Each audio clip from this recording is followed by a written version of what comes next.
Shri Sanjay Sai Ram. My loving pranams at the divine lotus feet of our dear Bhagwan Shri Sanjay Sai Baba. I would like to share a few points on the Bhagwat Gita. You have the right to work, but never to the fruit of work.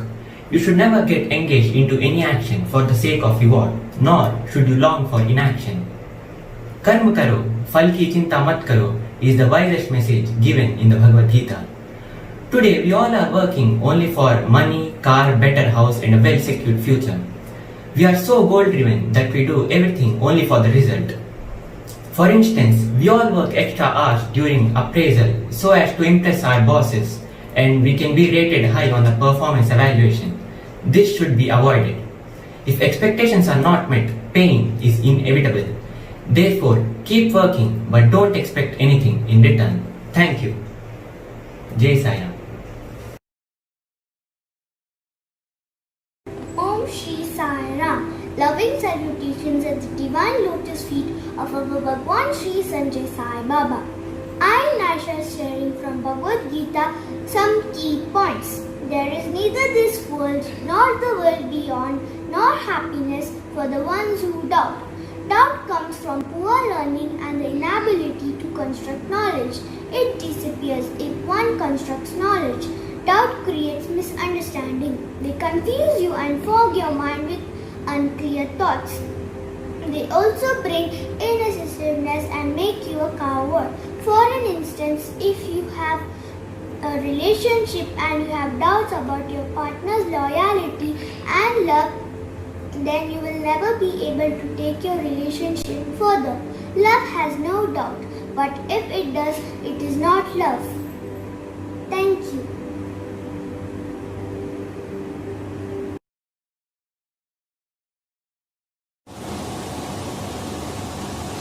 Om Shri Sai Ram.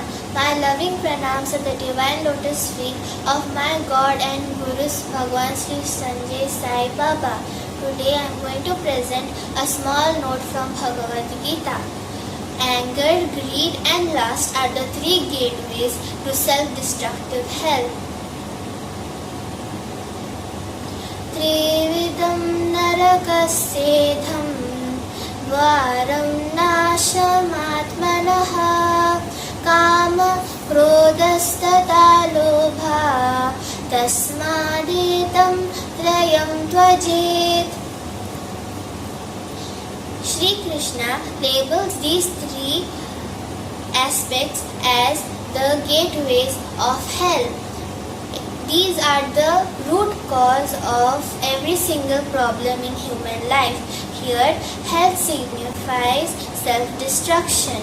Arjuna asked Krishna, why are people impelled to commit sin, even unwillingly, as if by force? Shri Krishna answered that it is lust which is transformed into greed, into anger, and it is the all-devouring enemy of the world.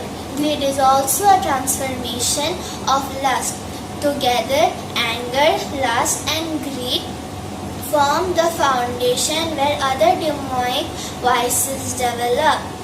These form a suitable ground for other vices to take root. Shri Krishna strongly advises us to shun them to avoid self-destruction. These three welfares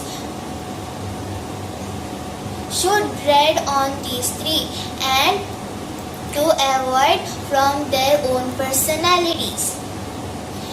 Etar vimukta kaudeya tamodvaristribir naraha achareti atma shreyas tato yati param gatim. Shri Krishna gives the result of renouncing lust, greed and anger. As long as these three are present, one is attracted towards priya or happiness that is sweet in the beginning but becomes bitter in the end. When the materialistic yearnings diminish, the intellect, free from the materialistic mode of passion, can perceive the short-sightedness to pursue the path of Priya, then one is attracted towards Shriya, or happiness that is unpleasant in the beginning but becomes sweet in the end. And those who are attracted towards Shriya, the path of enlightenment opens up. They begin endeavoring for the eternal welfare of their soul and hereby start moving towards the supreme goal. Jai Sai Ram. Sai Ram. Humble pranams at the divine lotus feet of Bhagwan Shri Sanjay Sai Baba. Today, I am going to be sharing some key points from the Bhagwat Gita. You came here empty-handed and you will leave empty-handed.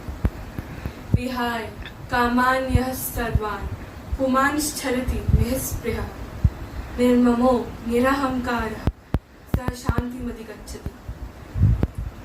Shri Krishna lists the things that disturbs one's peace and then asks Arjuna to give them up. They are material desires, greed, ego and proprietorship. We get so attached to material things that we sometimes forget that we won't be able to take them with us to the grave. We came stark naked to this world, and we will go without taking anything with us to the grave. So why have the greed to make more and more and more? Ego, ahankar, that which is shaped by egoism. It manifests in us in several ways, such as the following: ownership and doership, desires and attachments, pride and arrogance, self-esteem, selfishness, self-centeredness, aggression and competitiveness, judgments, opinions, criticism, identification with the mind and body, anger, stress, suffering, and so on. The Bhagavad Gita suggests that if you think, I am the eternal and universal self, and live accordingly, then your actions do not bind you. But if you think that I am this person with this name and this form, and perform actions with this selfishness and limited notion, then they bind you.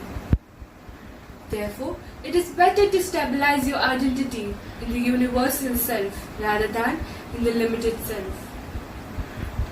If you dissolve and merge your limited ego in the purest ego of God, then God Himself takes over your life and He becomes responsible for all your actions.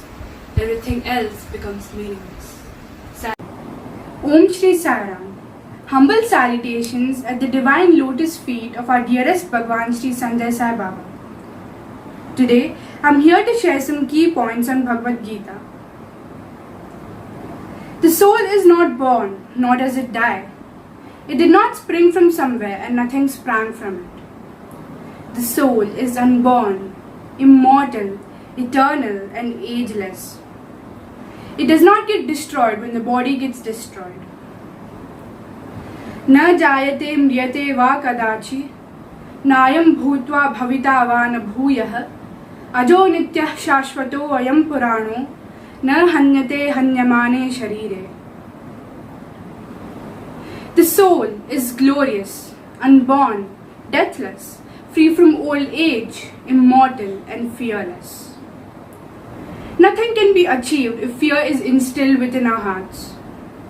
Fear kills dreams, ambitions, and even the slightest chances of progress. A fearless soul has nothing to worry about because it knows it cannot be stopped and nor can it be caged. Thus, the fear of death is absurd as our souls do not die. Fear and worry are two enemies that are deterrents to our well-being. We must strive to eradicate them from our minds completely. Jai Sai Ram.